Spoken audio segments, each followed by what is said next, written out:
សួស្តីអ្នកនរគ្នាសូមស្វាគមន៍ការចូលមកកាន់ Channel K Learning ថ្ងៃនេះខ្ញុំមានខ្សែវីដេអូថ្មីមួយមកបង្ហាញដល់អ្នកនរគ្នាអំពីវិធីសាស្ត្រក្នុងការធ្វើឲ្យទូរស័ព្ទដៃ Android របស់យើងក្លាយទៅជាទូរស័ព្ទ iPhone អូខេឥ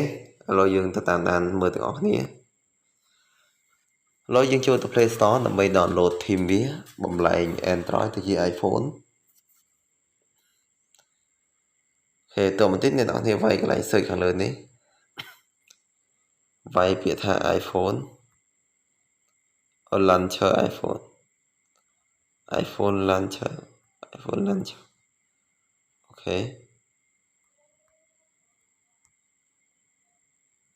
េចុចលើនឹងមក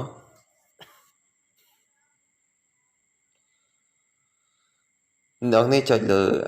ខាងលើនេះចុច install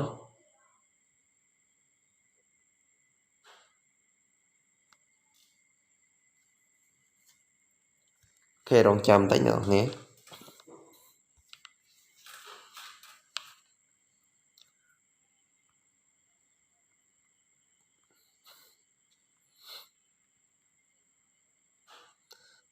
size របស់វានឹងគឺមានទំហំរហូតដល់27 មេអូខេចឹងអ៊ីនធឺណិតរបស់យើងរៀងយឺតចឹងវារៀង download រៀងយឺតដែរ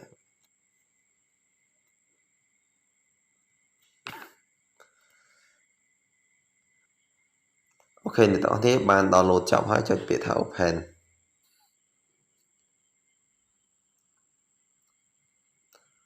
អូខេ iPhone launcher is loading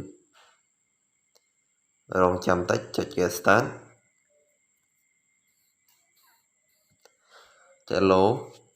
ទៀតអូខេចុច load ទៀតមកអូខេចុចកន្លែងនេះចុច tick កន្លែងនេះអ្នកនេះចុច iPhone launcher ចុច load ទៀតអូខេចុច full tick នេះមកចុច get start អូខេអញ្ចឹងនៅពេលដែលអ្នកចុចតាមខ្ញុំមកវាផ្លាស់ប្ដូរទាំងស្រុងទៅជា iPhone អូខេចុច set default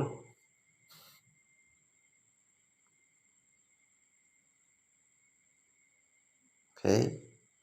យើងមិន set ទេអ្វីដែលយើងអាច set បានយើង set ទៅអ្វីដែលយើងអត់ចង់ set អត់ទៅអញ្ចឹង default របស់ខ្ញុំសូមលើកនេះ default home នេះគឺយក iPhone មកអូខេចុចអញ្ចឹងមកអូខេឥឡូវវាបានខ្លាយទៅជាទូរស័ព្ទ iPhone ថ្មីស្លាងអ្នកនរសូម្បីតែ menu របស់វានេះគឺ iPhone ដែរអូខេយើងអាចអូសពីក្រោមឡើងលើអញ្ចឹងអូខេចេះអ្នកនរឃើញអត់ lock screen នេះអូខេមានកំណត់អីចឹង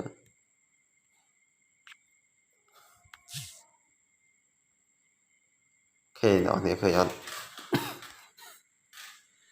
ឃើញលយមែនតើអ្នកនរគឺវាមានដូចជា iPhone បេះបិទជាអាចចាក់ចម្រៀងនៅនឹងអូខេអាចប្រូរត់រកចម្រៀង album អូខេចឹងទៅរកចម្រៀង album របស់យើង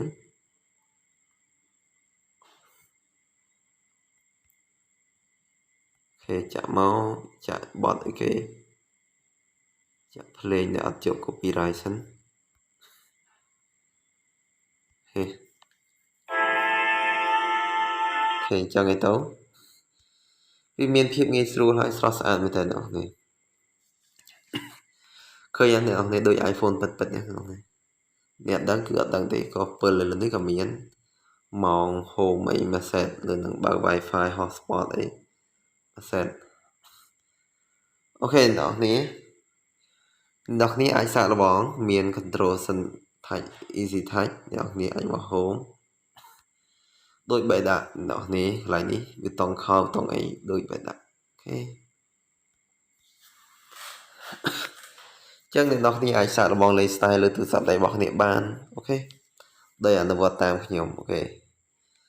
ចឹងអរគុណអ្នកនរគ្នាសម្រាប់ការចំណាយពេលវេលាតាមដានទស្សនាខ្សែវីដេអូរបស់ខ្ញុំដែល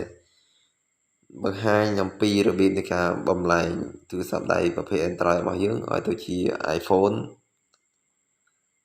ប្រភេទ iPhone គេថា iOS អូខេចឹងអរគុណកុំភ្លេចជួយចុច share វីដេអូរបស់គ្នាណាបាយបាយជួបគ្នាខ្សែវីដេអូក្រោយ